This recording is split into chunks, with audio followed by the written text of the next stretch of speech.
What's up, everybody? You're listening to the Hustle and Flow Chart podcast with your boys, Mount Wolf and Joe Fear.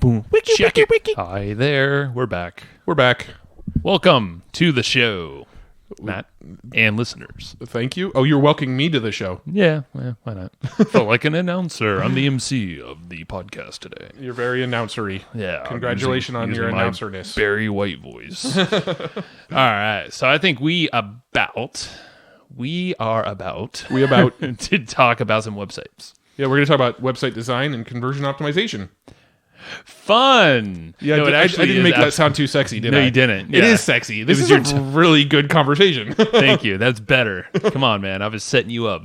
Now, Matthew Wolf. Today we're talking about CRO. Like, man, what's CRO? No, we're talking. Boring. All right, so not boring.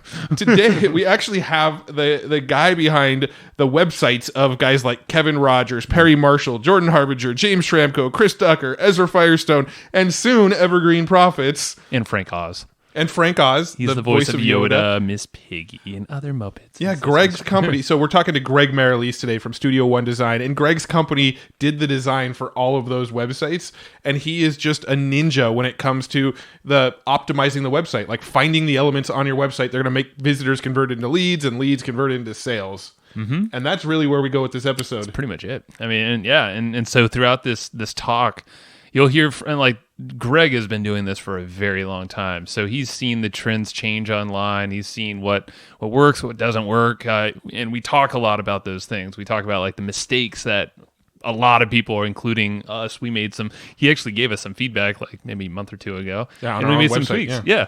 So we actually have, and we're in the process of getting a new site made by his company. Yeah. Studio One Design. So, I mean, these guys are freaking pro level everything, but Greg breaks down the psychology that happens, when you're building out a site, but also just from a customer's perspective, what you're trying to do to get a conversion, to establish a relationship.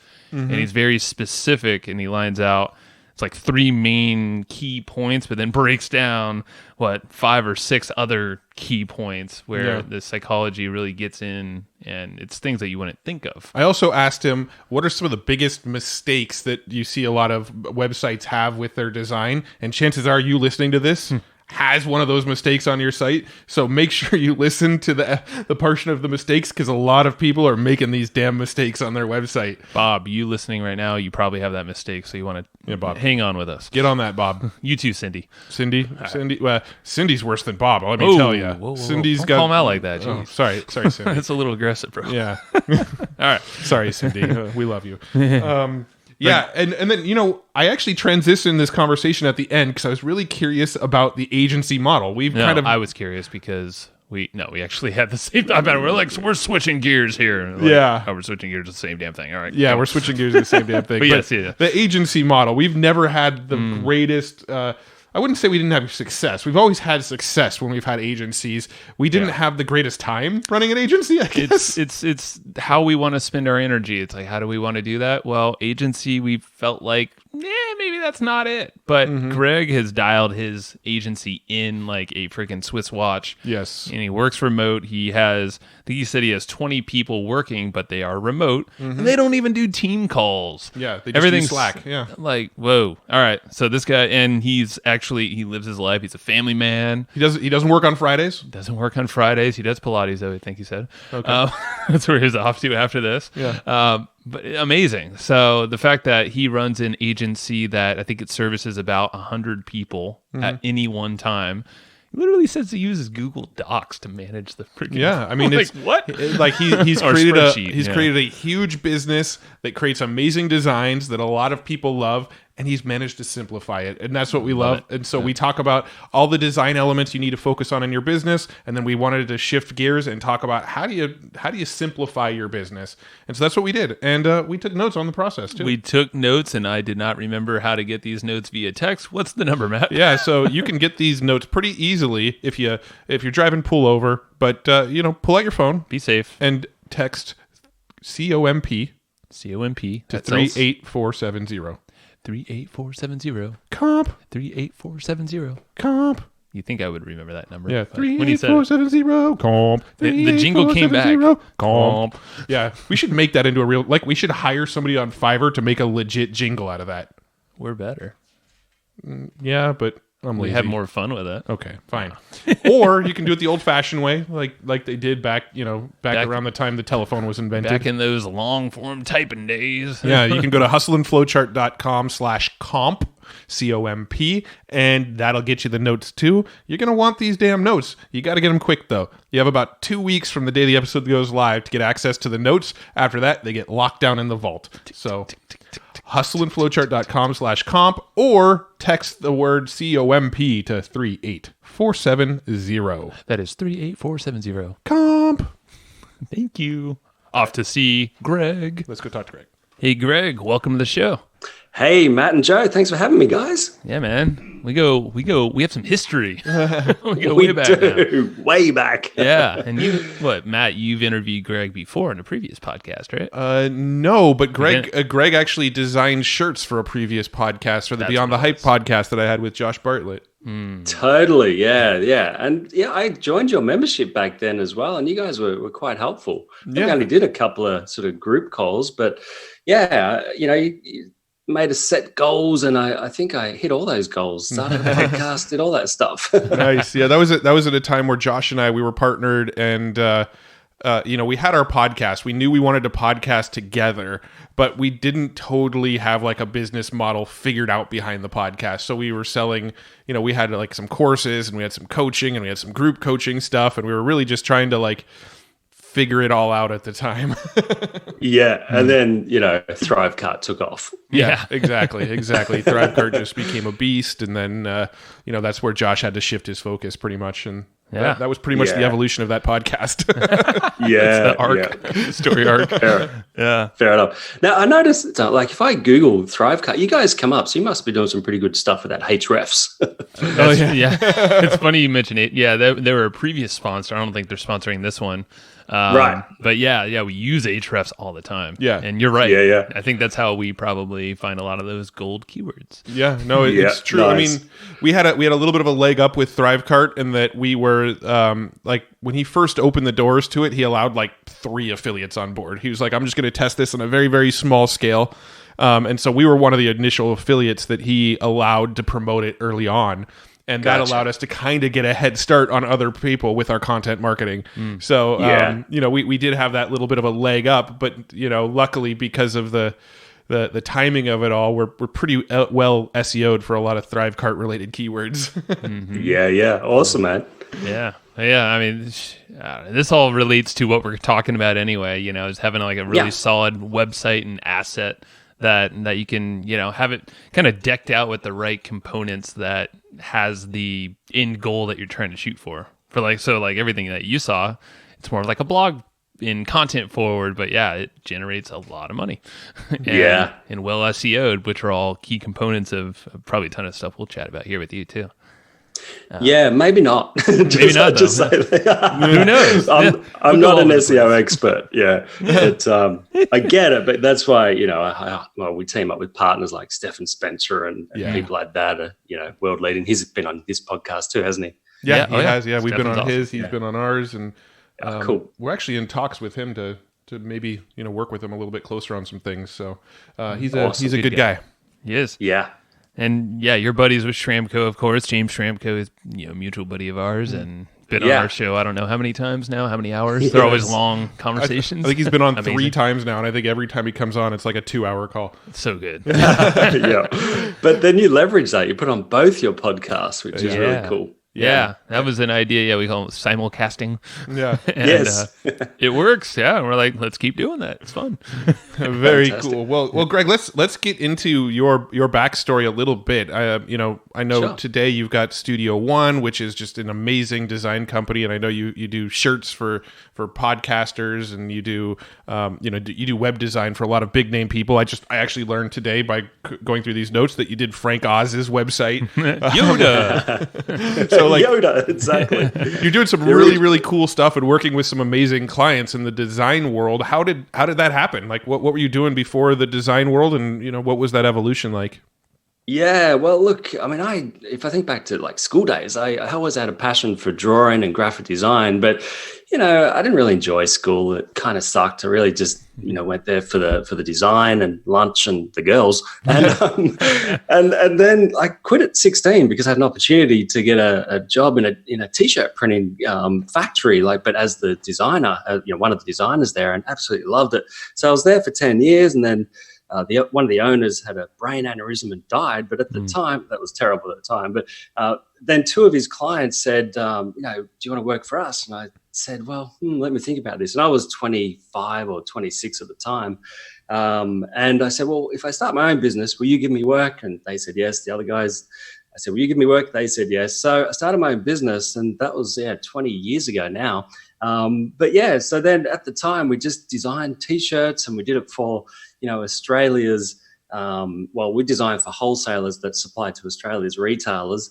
So we only had maybe half a dozen clients, but that was enough. But then probably around, say 2012 or something like that, the clothing industry went vertical, which means, the retailers squeezed out the wholesalers. And because they are our clients, that was kind of the end of my business unless I pivoted. So, and at that point, I was looking online, and I found a podcast, which was, Think I Get, with James Schramko and Ezra Firestone. Mm-hmm. And they said that their logos sucked on one of their podcasts. So I thought I'd just send them a free logo design to say thanks. But what we do, because, we've got that T-shirt background, we put it on a T-shirt and made it look something like that you would want to wear, something cool. And, in true Ezra's style, he's from New York, and he said, hot dang, and I can't do that New York accent.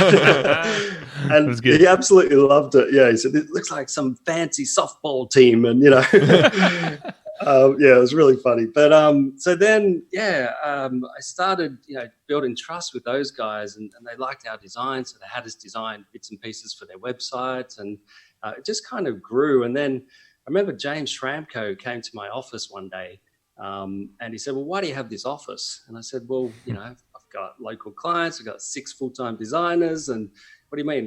Don't I need an office? And he said, absolutely not. What if I could show you a better way? And then I signed up for his coaching service, and he's still my business coach today. That was 5 years ago. So then really James said to me, look, that was a great idea, sending us that free T-shirt design. Why don't you do it to other podcasters and other influencers? So I did. I sent them to people like John Lee Dumas and Pat Flynn, and Lead Pages podcast at the time, whatever that was. And, other influencers like Perry Marshall, and there's probably about, 30 odd influencers that we sent free T-shirts, T-shirt designs to. And then, what I did was just built relationships with those people and built trust. And then eventually, designed a few things for those guys. And then they, sort of spread us out to their communities. And we started designing websites for, a lot of people from, sort of all around the world, but more in the online marketing space. That's brilliant, man. I love the free, giving value forward. We've done that in so many different little aspects of our business, and even to grow this podcast by sending shirts to certain influencers, or even the physical newsletter as hey, check out this little way that we're showcasing you. Yeah. It's almost like a little ego thing. You can kind of play into that a bit. Now I'm curious, with the shirts, what was your cost on those shirts? Well, we just used a place called Spreadshirt based in the US. And so there was no real cost. We just put a little bit of a margin on, and we sold these shirts on a website called successshirt.com. And then, so they fulfilled all the orders. It just happened automatically. And all we did with the profit was just split it 50-50 with the podcaster.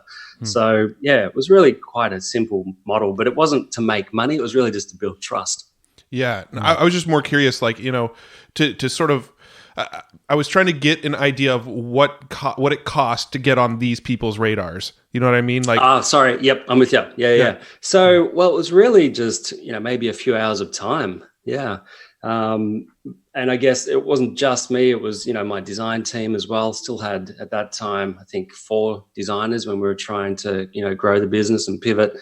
But yeah, it was really just time. And, because we had something unique in this marketing world, it was all about, there was a lot of lead pages and I don't even think ClickFunnels was right in there at that point, but everything was very, markety. And I wanted to sort of cut through that noise and just design something that was unique to, our skill set. But also something that you can't just get off the shelf. It's not like, hey, here's a free copy of my ebook. We custom designed a T-shirt, and it was really not just putting their logo on a T-shirt, but it was using, like, we researched their website and their testimonials and things like that. And we would put something that's relevant, like whether it's a tagline or things like that. For instance, like with lead pages, I went through their testimonials and someone wrote that they were the secret weapon. So we did a T-shirt with secret weapon, just had a little lead pages logo up in the corner, But yeah, so things like that just cut through.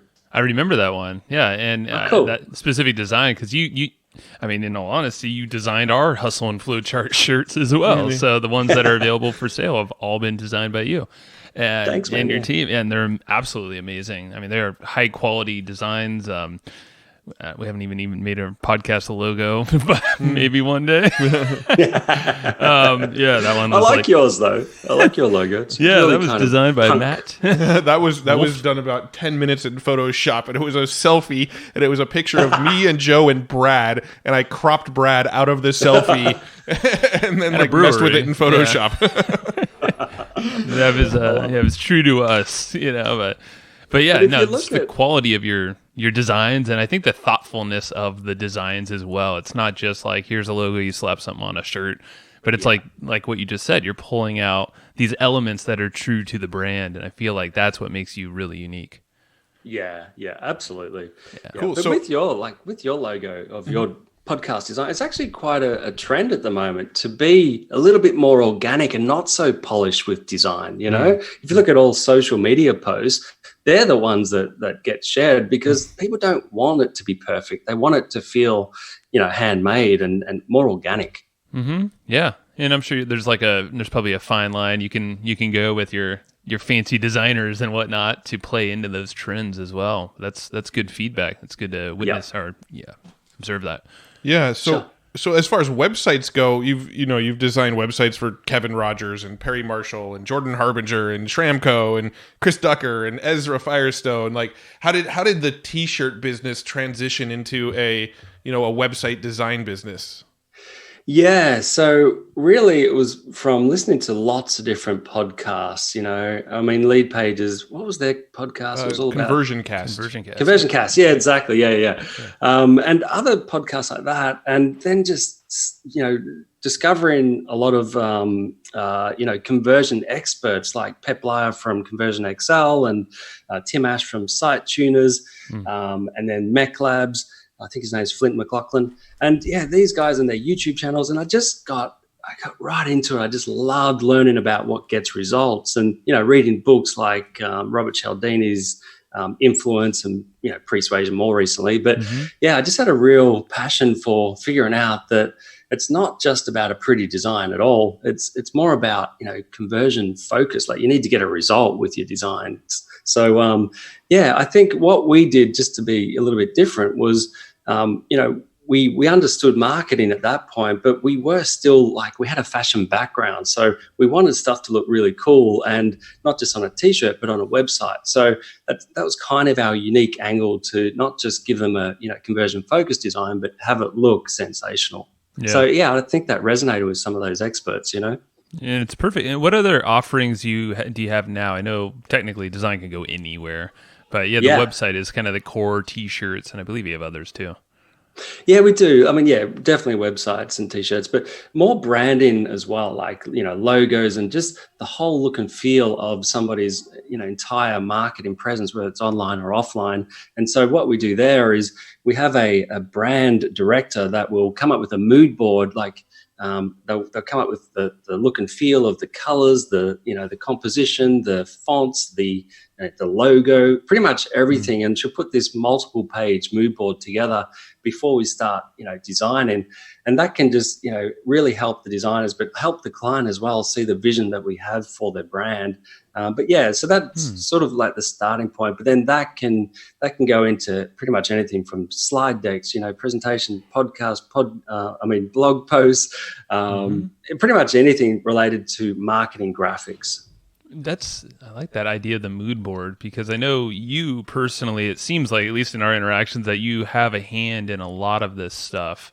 But of course, you have 18 other folks on your team that all work remotely, so it's not just you. I know that. That's right. Yeah. But the mood board concept is interesting. Like, does that?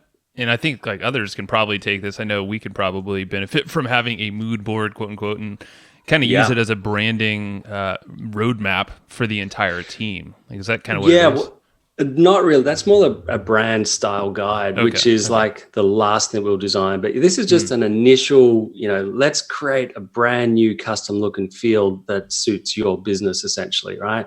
And the way we come up with that is we start off, our whole process is, we send our clients a really detailed questionnaire, which can be a real pain in the ass to fill out, but it's helpful. And we get a lot of clients say that questionnaire was really helpful for us, just figuring out, getting clarity, figuring out what we want. And so then after that, we jump on a call with the client. We'll, have an hour call or thereabouts, and we record that call. So then the brand director will, look at all the answers to the questionnaire, listen to the call, and then design around everything that she's studied, basically.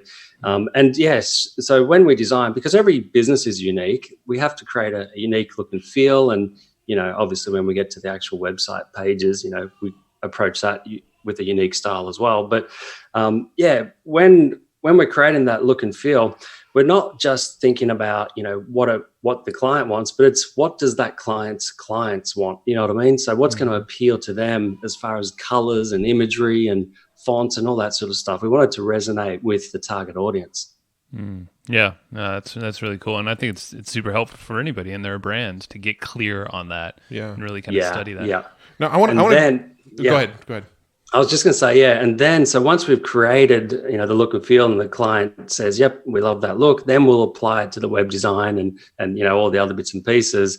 And then obviously, we want the client's approval. So we offer unlimited design revisions on everything we do until it's approved. And then once everything's approved, we'll put it into a brand style guide if that's what the client wants as well. And that becomes the Bible, or the thing that you would send out to all of your creatives from that point, so that you've got a, congruent look and feel. Yeah, and then you can use kind of that style guide even on like Instagram and with your images and things like that, just so it feels cohesive across all of the platforms. Totally. Yeah, spot on. I love it. So going back to the whole t-shirt thing and the web design thing, was part of the plan to kind of convert people that you did t-shirt designs for into web design clients? Because it does seem like a lot of the initial maybe web design clients started out as people that you designed t-shirts for. Was that kind of the idea there? Was if I help these guys with t-shirts, then maybe they'll hire me for more design services? Yeah, exactly. Yeah, it was kind of the inroad. I knew I needed to pivot. I had a passion for, online marketing and websites, that sort of thing. And so, it was definitely the plan, and it kind of worked, but it wasn't my idea. Like I said, it was James Schramko's. Yeah, that's okay. Yeah, a lot of our best ideas are actually James Schramko's ideas too. So as long as we give him credit, he'll keep feeding us ideas. It's all good. Exactly. Yeah, we hired James as one of our business coaches too. So another thing we have in common there is that James has had a very big impact on our business. Yeah, awesome. Yep. Yeah. Yeah, so let's tie this. I'm curious. So let's keep going down the website, vein here. And so, of course, we can talk about your business covers a lot of this stuff. So anyone listening, no brainer to check out Studio One Design. That is .com. But let's talk about like businesses as a whole. I think most people have a website who are listening, and if they don't, probably should get one. It's a pretty good asset to have. Well, let's talk about like the different components of what makes like a really good high converting site, but also helps you boost your authority. Yeah, absolutely. Well, if I think, to our webinar that we did for your paid members, that was awesome, by the way. Yeah, thank you. Yeah, and so we sort of have three principles that we design to. So principle one is clarity, principle two is strategy, and then principle three is persuasion. So if you want, we can sort of dive deeper into each one of them. That'd be great. Yeah, cool. So clarity is really something when people land on your site, they don't care about you. They only care about what's in it for them, right? So they want to know things like, how will they benefit from your offer? Do you have a solution to my challenge or problem? Do you have proof that your solution works? Why should I choose you over your competitors? And what action do you want me to take? And do you have a clear pathway on how you'll solve my challenge? So if they land on your site and they don't see how they're going to benefit from it, and they're confused and there's too many things going on and the messaging's all wrong, then it has no clarity. And then, there's a good chance they're just going to leave without taking action, right? And a lot of the time a lot of people have too many things on their website, and, every website has a different approach with design. Like, to me, a homepage is really to show, how you can help somebody, but to also prove your authority and back it up with social proof. But then it's like a gateway to get to, you might want to segment people as well. You might have multiple offers, or you might have, offers for a cold visitor, a warm visitor, or a hot visitor, because it depends what marketing you've done off the website before you bring people to your website. So, there's a lot of sort of variations there, but it is essentially a gateway as opposed to just a landing page, which would just have one call to action. Mm-hmm. Yeah. Yeah. And it's that first initial touch, typically, if someone's just typing something in. So it makes perfect sense as you're using that as a way to just let them just dig a little deeper after they get a quick look at who you are. Exactly. And so you don't want to confuse them, but you do want to make sure that, you can show them a clear pathway based on their particular situation. Okay, cool. Yeah. All right. So number two cool. on that one. Then. Number two, strategy. Yeah. So a strategy is really when somebody lands on your website, what do you want them to do, right? And it might be for, cold visitors, you might have a lead magnet of some sort. It might be a PDF download or a free course, a free trial, depends what your business model is. It might be a discount if you've got an e-commerce business, that sort of thing, which I'm not a real huge fan of having discounts. I prefer to have join our VIP club, which is what we learned through Ezra Firestone. He's like the e-commerce guru. So what he taught, and we were his design team for 3 years before he built his, $25 million business and in-house team. But to thank for everything. Dang it. Yeah, totally. Love that. Yeah. And so I'm not a fan of having offering a discount on an e-commerce site. I would prefer to say, join the VIP club and you'll get member only discounts and special offers, tailored specifically to you, that sort of thing. Which works really well because then you're building a community as well. As opposed to just cheapening the brand, Well, you probably get a lot of repeat buyers that way as well, so it makes marketing easier overall. That's right. And if you've watched any of Ezra's presentations, it's all about the email marketing after you've got the lead. Yeah. So anyway, so for strategy, that's for cold leads. And then you might have something for warm leads. So they might have downloaded your free offer or whatever that is. And then they might be ready to, spend an hour with you. So, for instance, with a service business, or a SaaS business, you might want to have a webinar. And we do that on our site, and it converts really well. It's various software that you can use for webinars, which you don't always have to use. You can just put the video on the next page if you like, which is what we're testing at the moment. And we find that's, working a lot better than using software and saying, select this time or that time. And because the problem with that is that people, they don't necessarily have an hour spare. They just want to skip through it, right? So, and we tested turning, in Wistia, the video player, turning off the ability to skip through versus turning it on, and it converted better. People were skipping through, but they were still scheduling the call after it. So it doesn't really matter if they watch it all or not, but you just want to sort of tweak things to make it easier for them. So that's for warm leads. And then for hot leads, depends on your business again, but just have a strategy call or something like that, so that you can just see if you're a good fit for somebody.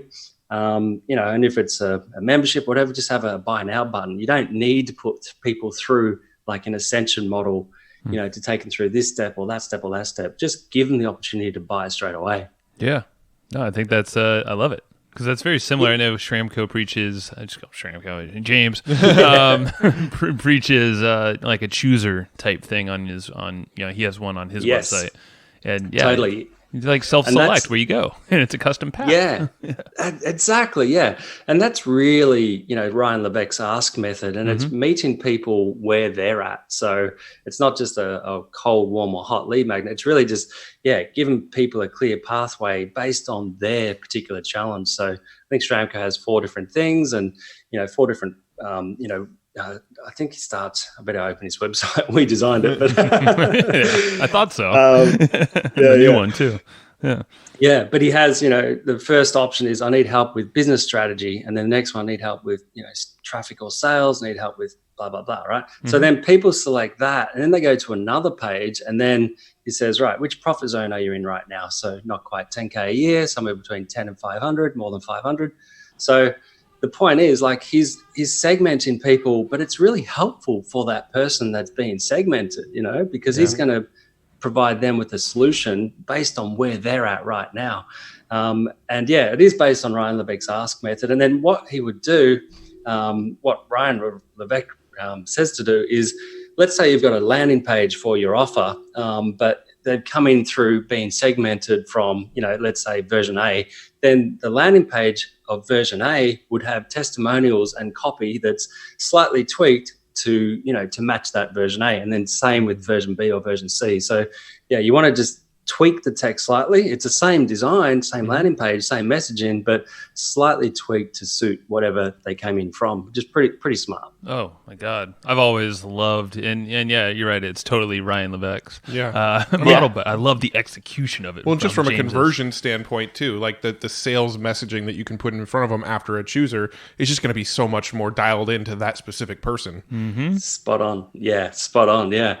And then what also, as far as strategy goes, you might not be able to go to that extent, especially if you're more starting out and you don't have, a bunch of different pain points and things to solve. But what people often forget to do is, let's say that somebody has opted in for a free lead magnet, is they'll just say, hey, a little text on the thank you page, say, hey, thanks for downloading the ebook, and that's it, right? But that thank you page is a huge opportunity that most website designers miss completely.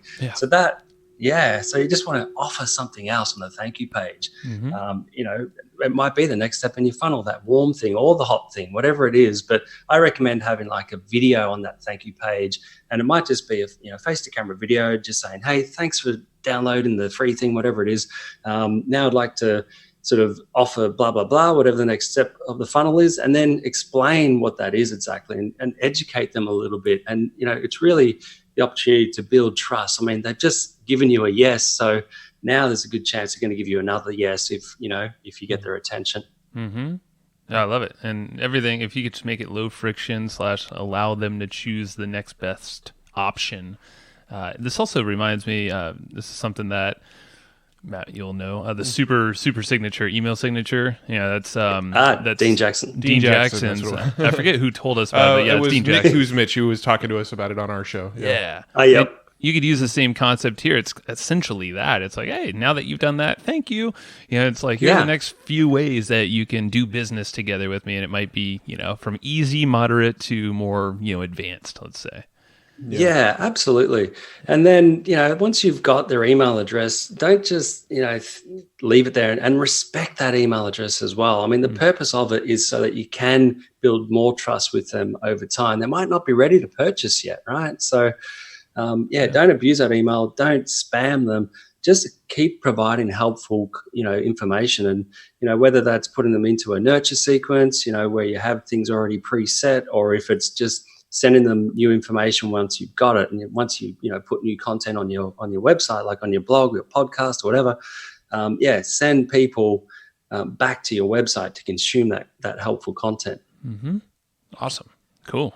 Well, that's does that wrap up everything for strategy? Strategy, it pretty much does, yeah. Pretty much. I know there's a lot of strategy. You can probably keep going. That's right. Yeah. So what do we got at number three?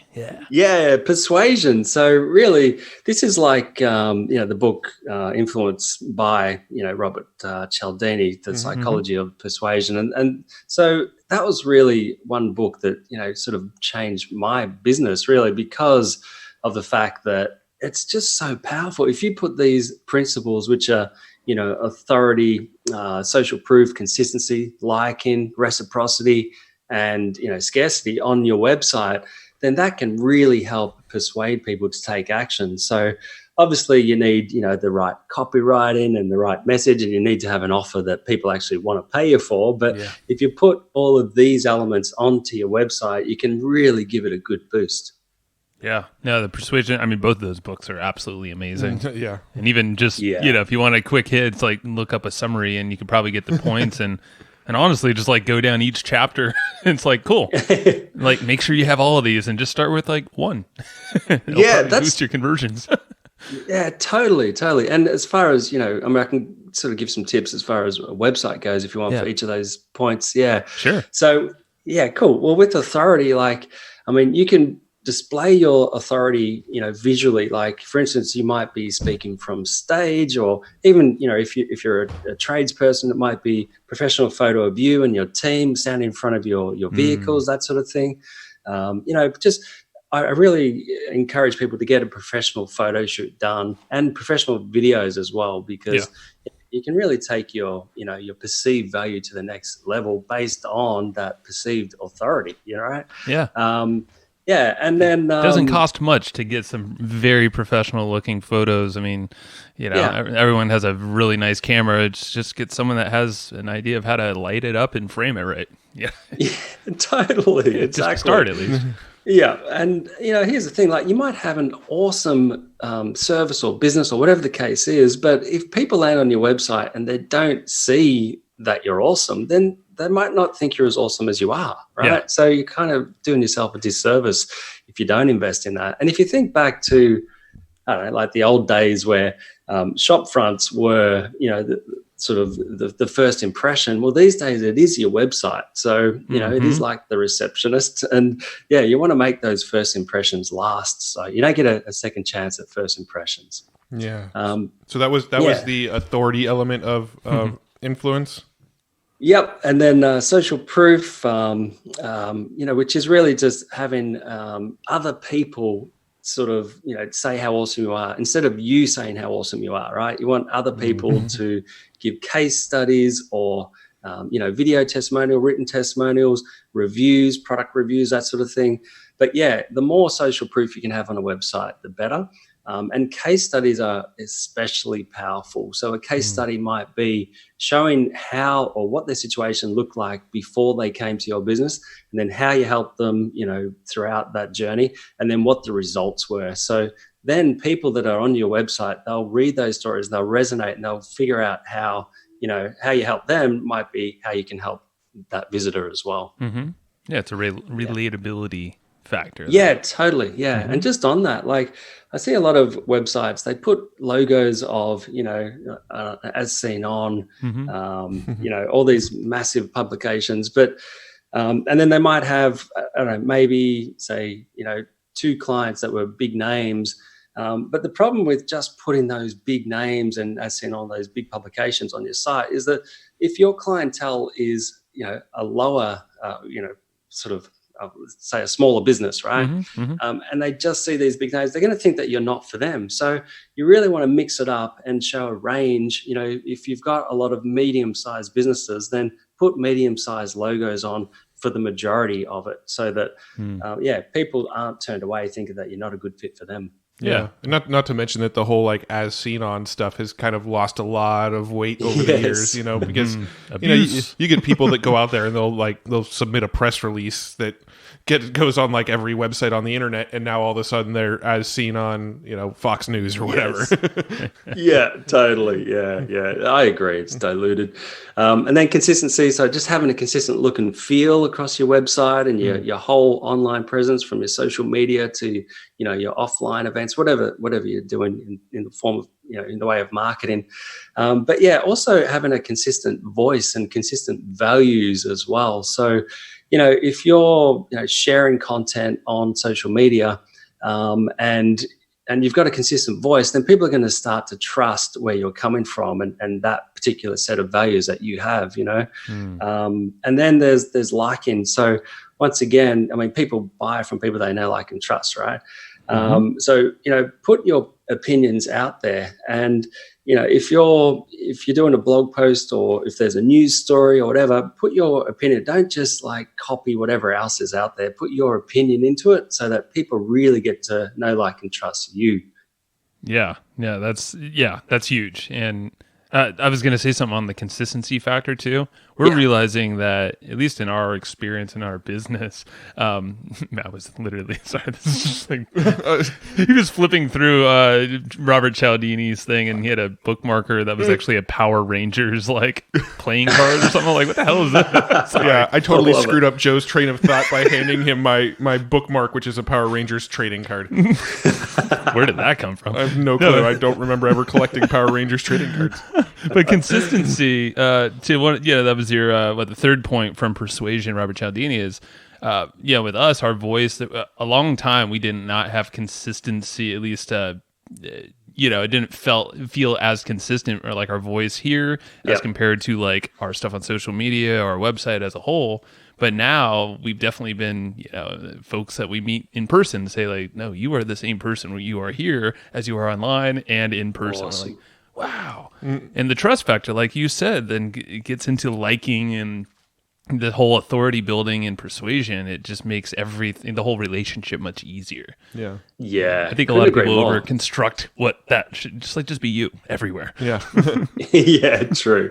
Which is easier said than done. A lot of people, I know. a lot of people just put it on. But anyway, okay. And it can take a while to find your sweet spot and your voice and things like that. I mean, a lot of businesses, and a lot of businesses pivot over time as well. So true. Yeah, it's hard to be consistent. But and then there's reciprocity. So it's really lead in with value, which is what you should be doing anyway.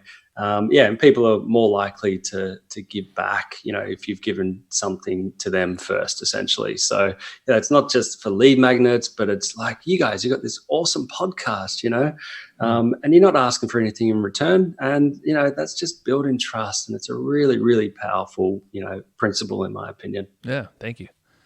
Yeah, awesome. Yeah, cool. Yeah. And then, scarcity and urgency, which is the final principle. And, it's really human nature to desire what there's less of, right? So as far as your website goes, if you have an e-commerce, you might have put the quantity available remaining of each product. A lot of them are sold out, and, but if you actually show there's 12 left or whatever, that can really help people take action if there's not many left. But same with if you have I don't know wherever it's a limited time offer, it kind of depends on the business model. But if you're running a webinar, or not so much a webinar but a live event, you can show a limited amount of seats. But just don't use fake scarcity. I know you guys talk about that a lot. Not a fan. So, but they're the principles. Yeah, those are amazing principles. And just so everyone, just to be super clear, pick up Robert Cialdini's book, Persuasion, if you haven't. That's like our influence, that is. That's the Bible, basically, for all this, and just follow along. That's totally. Yeah, it's great. I love it. And you can use them in life as well, but that's how we use them on a website. Yeah. And when you read Influence isn't necessarily a book that's geared towards entrepreneurs. Entrepreneurs just adopted the hell out of it and went, this is how you sell too. True. But the book is actually literally just about like how to have more influence over people. It's not necessarily a business book. Totally. Yeah. I'm curious, what are some of the biggest mistakes you see people making with their website designs? Like, what are some of the things that stand out that you're just constantly banging your head against the wall going, why do so many people do this? Number one is like they sell on hello, right? Like honestly, even e-commerce sites do this more so than anything. But if you have a look at like Ezra's latest Boom by Cindy Joseph homepage, he's actually got an education piece on there now. And this is what we do with our sites as well. I mean, you want to let people know what you do, right?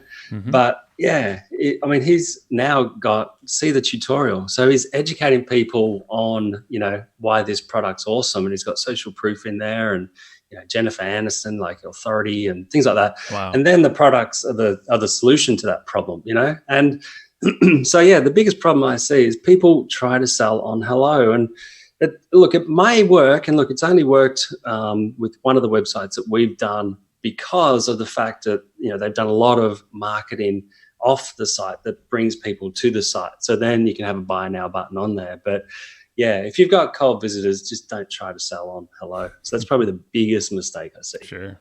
Yeah, that's a huge one. It's all about the conversation. Yeah. I think in when you build something like this and have it's not like you need a lot of marketing to bring people to your online asset, your website like this. You have some persuasion elements like you just listed. You should kind of start to trust, or I think you'll learn to start to trust that online asset to do a lot of the work for you to build the trust. So then you just, get them on the list, but just have a conversation. Eventually the right time pops up, and then it's usually low friction. Well, to what you just said about getting them on the list, what are your thoughts on opting them in on hello?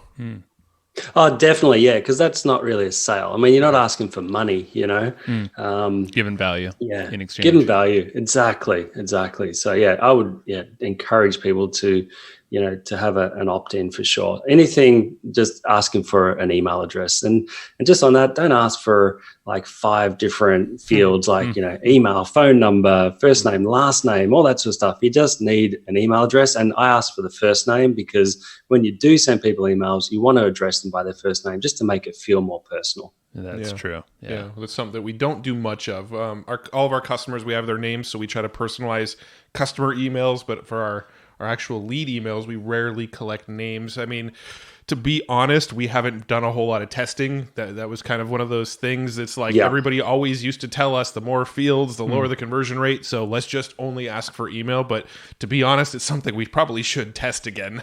Well, honestly, it's like the quality of people and the conversations. Maybe the right people are going to take that extra second, and then we're just nurturing that relationship on a deeper level when we do personalize our communication with them. Yeah. I mean, correct. Definitely better to have less leads of higher quality than more leads of lower quality. 100%. Yeah. That's right. Yeah. And like, for instance, like a couple of websites we've designed for like personal training businesses, that are really quite local, and they're not trying to reach a global audience, and they don't need a massive list. They just want people to come through the door, but they want to know that they're serious, right? So they do ask for a phone number, and they've tested with and without. And the ones that convert are the ones that give their phone number. So it really depends on the business.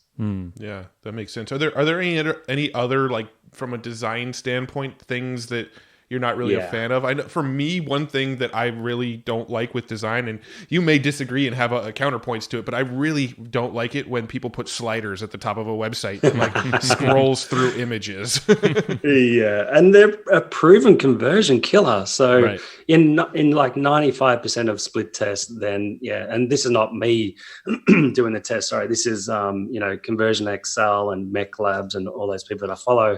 They all say that in most split tests, image sliders will kill conversions.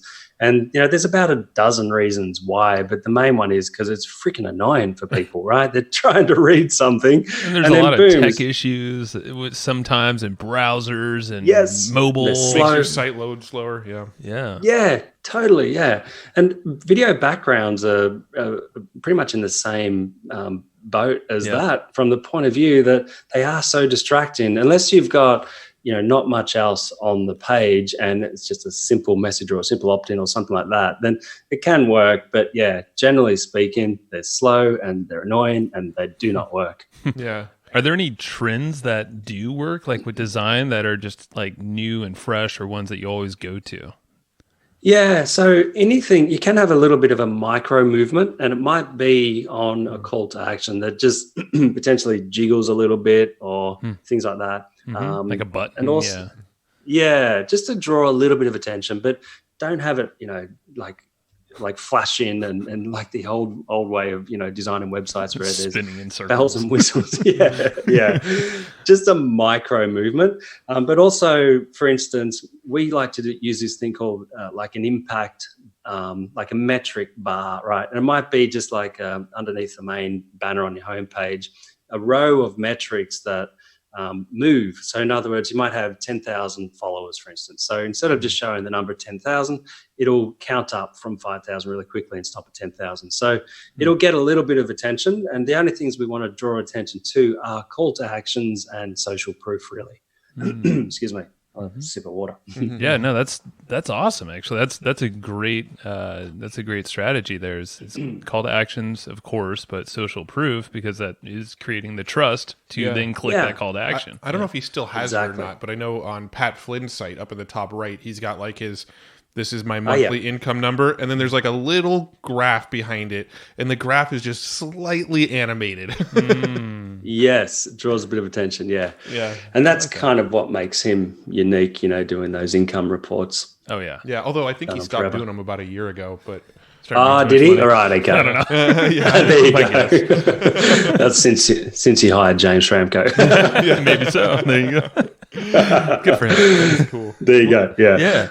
But a couple other mistakes though that I see are leakage points, right? So, for instance, we see a lot of people use social media icons in the header of their website. Now, the problem with that is people go press them and then they're off social media and they never come back.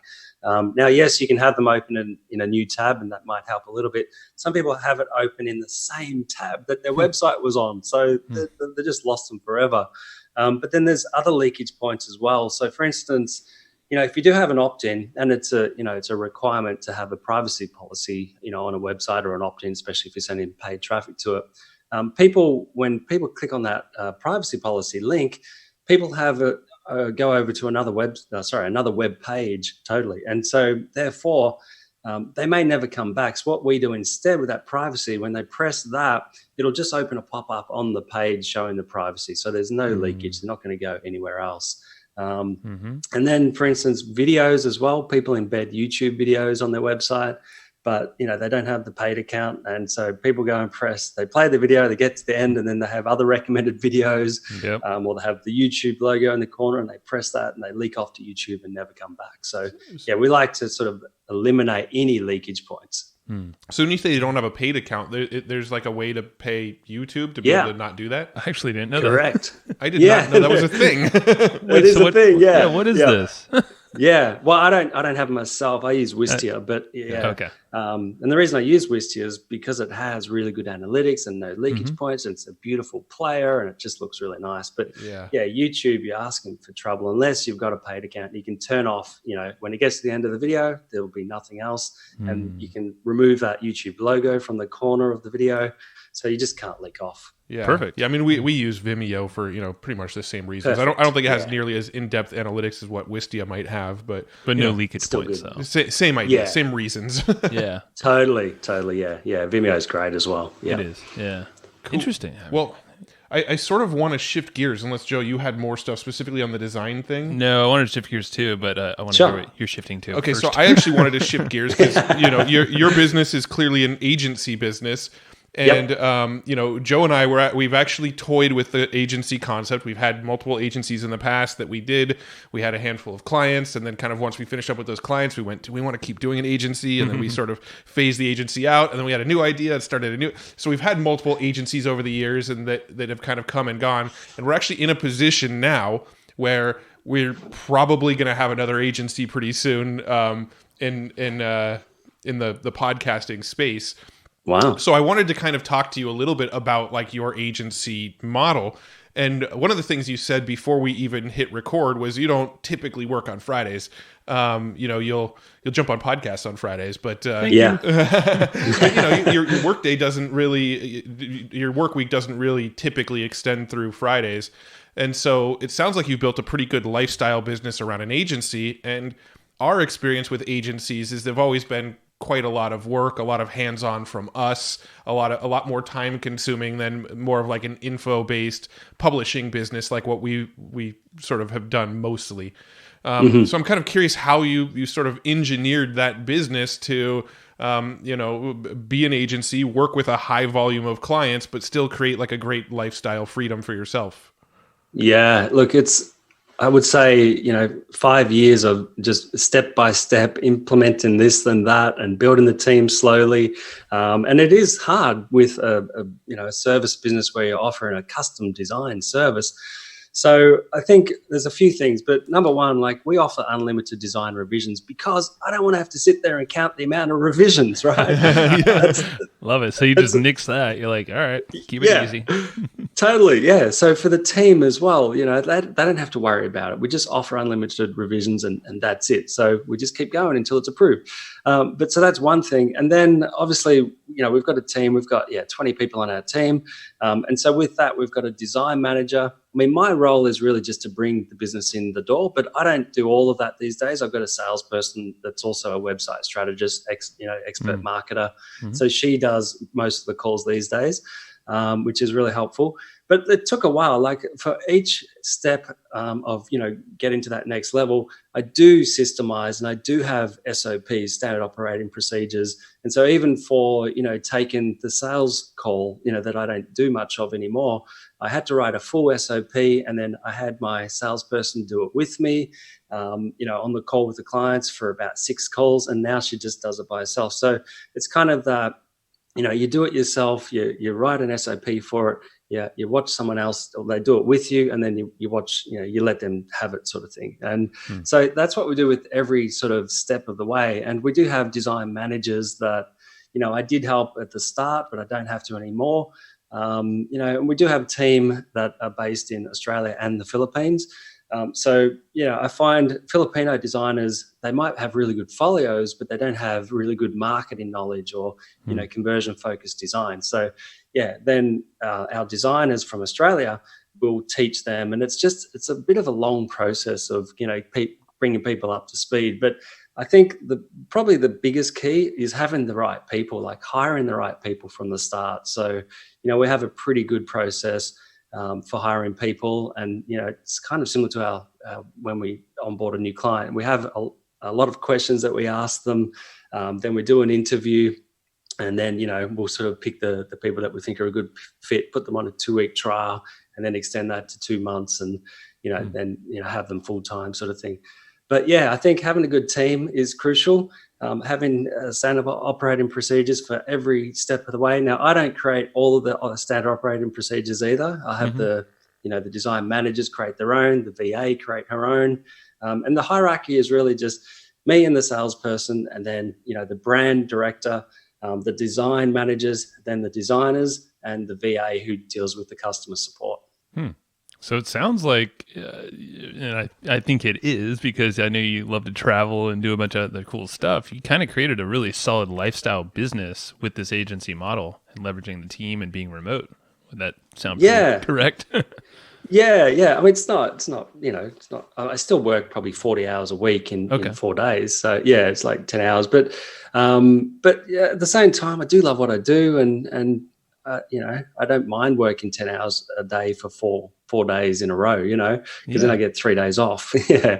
But having said that, like, I'll still take my daughter to school and pick her up and take her to sports or, anything like that. So I don't have to work, throughout those 10 hours. It's just that I'm available. And really my role is just to, like I said, have calls with clients and bring the business in the door partly, and maintain relationships and just check in with the team. But I don't even have team meetings because they don't want to have calls, right? So we just use Slack for that. We have a project management system. All the projects go through that. We use Google Docs for a bird's eye view of how many projects we've got in the system. And, at any given time, we've got between 75 and 100. So it's quite a bit.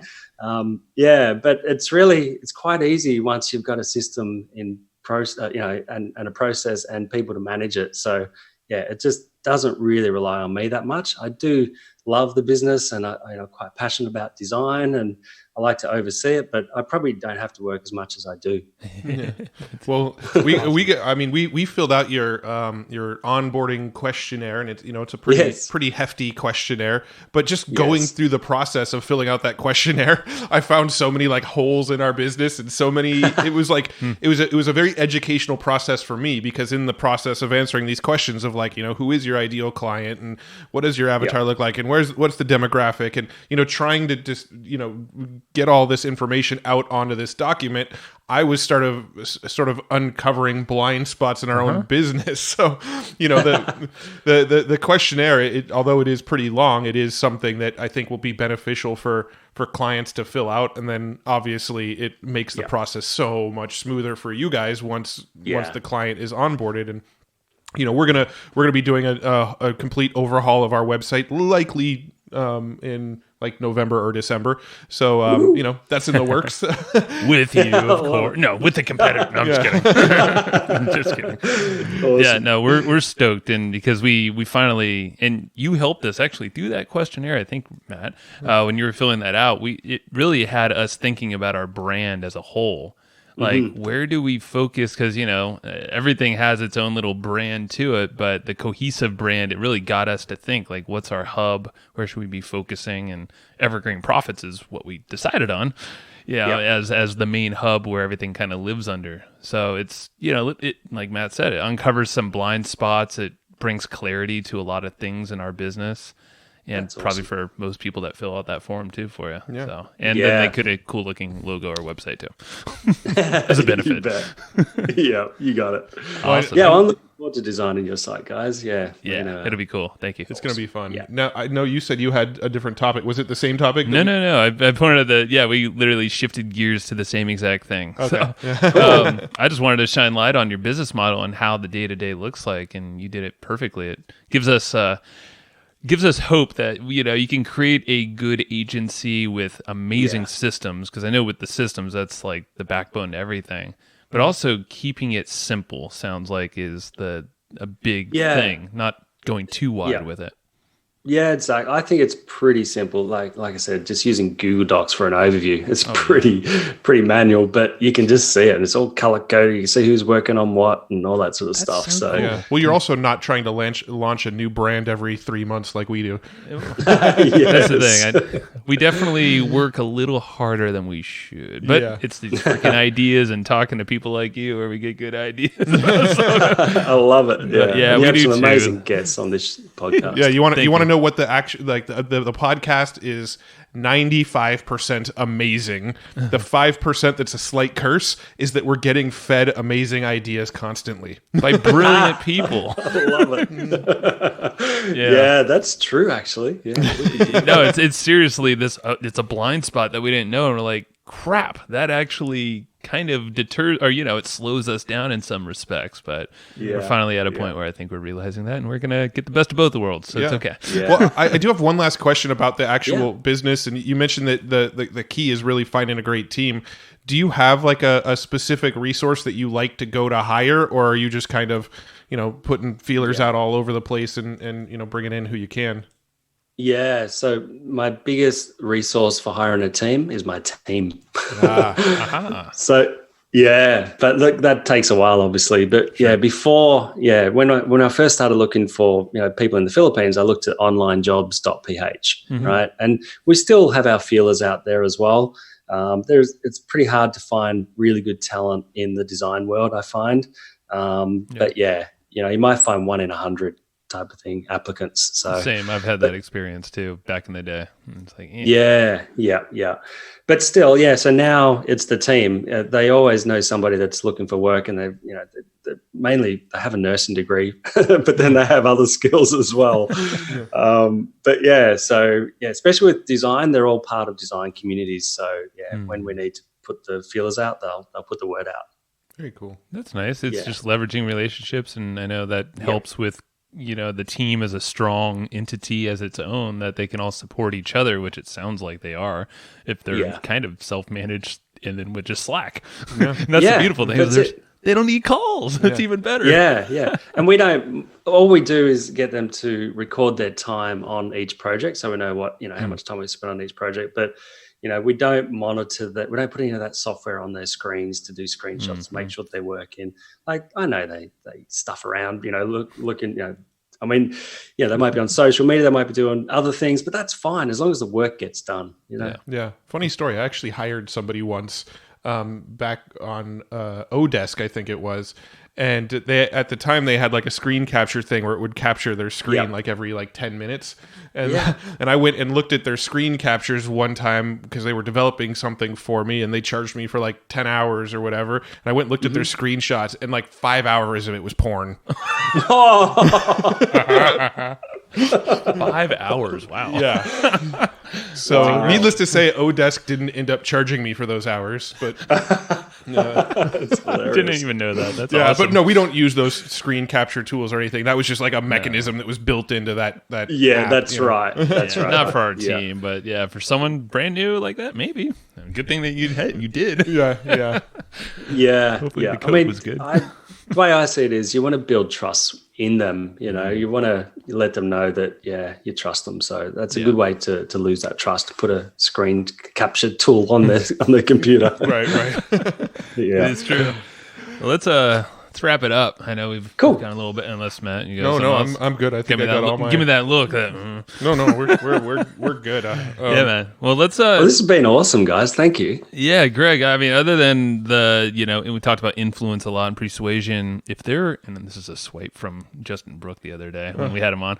If there were a fire in your house, and you had a minute to grab a book, which most impactful book would you grab? And this could be one that you recommend to others and whatnot.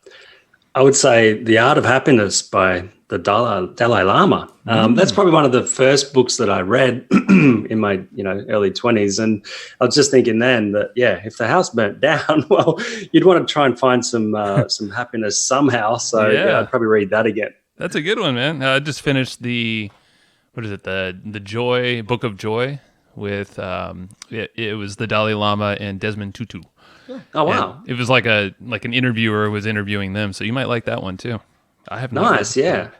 You know what we should do if you're open to it? Maybe after we get our website revamped in the next 6 weeks or so, 6 to 8 weeks, maybe we should bring you back on for maybe a shorter episode, and we could just talk about what elements you put into the website and why, and just kind of have a little interesting dissection of it. A before and after. That'd be maybe awesome. Get some stats too. Yeah, that might be kind of a fun little concept. Cool. Good idea. Yeah, please get stats. That'd be awesome before, and then we'll measure them. Yeah. Heck yeah, man. All right. Well, cool. Studio One Design is where to find Greg. Is there any other resource or anywhere else we should point folks? Well, if they want to download a checklist which has 50 things that will, it's just a yes or a no. If they turn those no's into a yes, they'll, be able to get a higher converting website. So if they go to studioOneDesign.com/checklist. Perfect. StudioOneDesign.com/checklist. We'll Cool. link that up too. We'll make Awesome, sure that's Greg. in the show notes. Cool, man. Awesome. Well, great Thank you so time much, having you on the guys. show. Yeah. It's my absolute pleasure. Take care. You too. Hey, thanks for listening to that episode. Hopefully you enjoyed it. You dang right you did. Of course you enjoyed it. What's not to enjoy? We weren't going to publish it unless you and we're going to enjoy this. If we don't enjoy it, we don't publish it. Therefore, we only publish the stuff we know you're going to enjoy. We listen and read the notes as well. So very, very true. 2 days. Well, you know what I want to do? I want to actually start reading some reviews of some of the people that listen to our podcast because we're getting some really cool reviews. And also I want to kind of incentivize people to leave more reviews because then we're going to read them for you. Hey, man, this is our shout out section. Yeah. That's kind of what this is going to become. For sure. The outro shout out section. So, yeah, let's do some reviews. And prior to that, let's talk about some of the guys that have supported us. Yeah. And there's a couple shout outs from our friends and some other folks that reached out to us. These two actually are our friends. They're pretty close friends of ours. And they support our show. So, if you want to get more of an exclusive shout out, reach out to us. We have a couple spots available occasionally, so it depends. But the first, our buddy of ours, actually Steve Olsher, he's in one of our masterminds. He runs a podcast called Beyond 8 Figures. And they're chatting with just amazing entrepreneurs who have either exited or they currently run a business that is above 10 million. Mm-hmm. And they basically grill. So they have 3 hosts over there. It's Steve Olsher, Mary Goulet, and Richie Ote. They're all buddies of ours as well, all in San Diego. And they basically grill them until they figure out their methodologies, the tactics and action steps that actually got them to accomplish that, which are what few companies would ever get to that point. For sure. It's a great podcast. They cover a lot of ground. And, the whole thing is trying to uncover what goes into creating an 8-figure business so that other businesses could sort of reverse engineer the success. Yeah. So amazing podcast. That's Steve Olsher's Beyond 8 Figures podcast. Definitely go check it out on Apple Podcasts and everywhere where you listen to your favorite shows. You're going to like it. It's very similar to this one with different approaches. So I think if you're a fan of this, you're going to love his show, Beyond 8 Figures. And then our other supporter for this episode is our good buddy Casey Zeman's Easy Webinar. Bam! And both these guys have actually been on our show too, Steve and Casey. Yeah. So if you like them, you can even check out an episode too. Yeah. So check out easywebinar.com/hustle because Casey put together a 20% off deal for listeners of Hustle and Flowchart. So easywebinar.com/hustle. Now, Easy Webinar is kind of a webinar tool, but it has live webinars. It's got automated webinars. It's got kind of hybrid webinars. It's got all sorts of, social media functionality. It's got, it's pretty much like the only webinar platform you would ever need. It's got everything all in a single platform. A lot of the other platforms, you got to buy one product to go live and one product to go automated and one product if you want to hide. And this one is just, you get Easy Webinar, you're covered. You got it all. So if you want Easy Webinar, get it for 20% off. Go to easywebinar.com/hustle. And again, I just want to thank our partners and our supporters on this show, Casey and Steve. We love you guys. Let's go talk about some of these cool reviews we're getting. Yeah, let's get into them. I got another review for wow, that was quick on the trigger there. Quick on the trigger, yeah. You don't see the behind the scenes, but I like to throw Joe off of his game and just hit record sometimes. Matt, little thing you don't know, I'm always on my game. Except for the times that you're not. I'm ready. I'm waiting. Alrighty. So today's review, the title is Actionable Tips for Success. Love it. Love it. Love it. Exclamation mark. You don't see a lot of hyphens in these titles, so I'm happy a hyphen made an appearance, and 5 stars was attached to this review. 5 stars, and it's from Isaac Jacobs. Thank you so much, Isaac, in Great Britain, for leaving this amazing review. Isaac says, I love the real vibe that you bring to your podcast. It is packed. Vibe. Not that kind of vibe, dude. Oh, okay. It is packed with actionable tips that can really help us focus on the meat and potatoes needed to grow and improve. Looking forward to listening to many more, and thanks, guys. Dude, I'm hungry. Isaac, did you send meat and potatoes with this review? Because I want lunch. I think this guy's got it wrong, though, because focusing on meat and potatoes is a recipe for just eating too much and not getting more done in your business. Meat and potatoes, do you work out? There's a lot of carbs associated with that. If you sit behind the computer all day, that's going to catch up to y'all. But I appreciate the review, and I know what you're actually saying. So, Isaac, you rock, man. And vibe is a big thing for us. We're trying to go for the good vibe, not the vibrator that Joe was talking about, but we're trying to. I'm just saying vibrations. Vibrator. You were vibrating. You were going. I listen to binaural beats. There's vibrations in audio form that sound like that too, but vibrators can be entertaining for some folks. Yeah, but we're going for a vibe. We are going for a vibe. That's true. Yeah. And we like the vibe that we have. I think I'm happy the vibe is resonating. Yeah. That means a lot. That's super cool. That's true. Yes. Our vibe is we just goof off and have fun and talk to our friends a lot. It seems like the feedback we get from most of our guests too. High-level people that do podcasts are like, you guys have been the most fun I've been on. That is the most common, frequent feedback we get from guests, not from listeners, but from guests is, I have so much fun going on your show. Those are quotes, straight up. And it's usually off air after we hit record or the stop record. So yeah, we just got to keep recording and just fake it out and just get that on recording a lot more. Or you can just take our word for it and believe us. God, have some faith that people actually say this. Yeah, don't you chill with our vibrations over here. I mean, come on. All right, Isaac, thanks so much for leaving the review. Everybody else listening, head over to iTunes or Stitcher or wherever you like to leave reviews. We're reading reviews off of iTunes specifically because that doesn't exist anymore. Oh, Apple Podcasts. Yeah. Go over to Apple Podcasts and leave reviews. And we love you for it. And we love reading them and having fun reading them. So thank you. Thank you. Muchas gracias. Thanks, everybody, for listening to this episode of the Hustle and Flowchart podcast. Before taking the time to listen, we want to give you something a little bit special. Every single episode that we do, we actually have somebody on our team take notes. We basically have a Cliff's Notes version of every episode where you can go and find all of the tips and tactics that they laid out, all of the resources that they laid out, all the good stuff from this episode. We actually have a nice simple notes version that you can find on our website. So go to evergreenprofits.com, find this episode that you just listened to, and give us your email address and we'll send you the notes. Thanks for listening.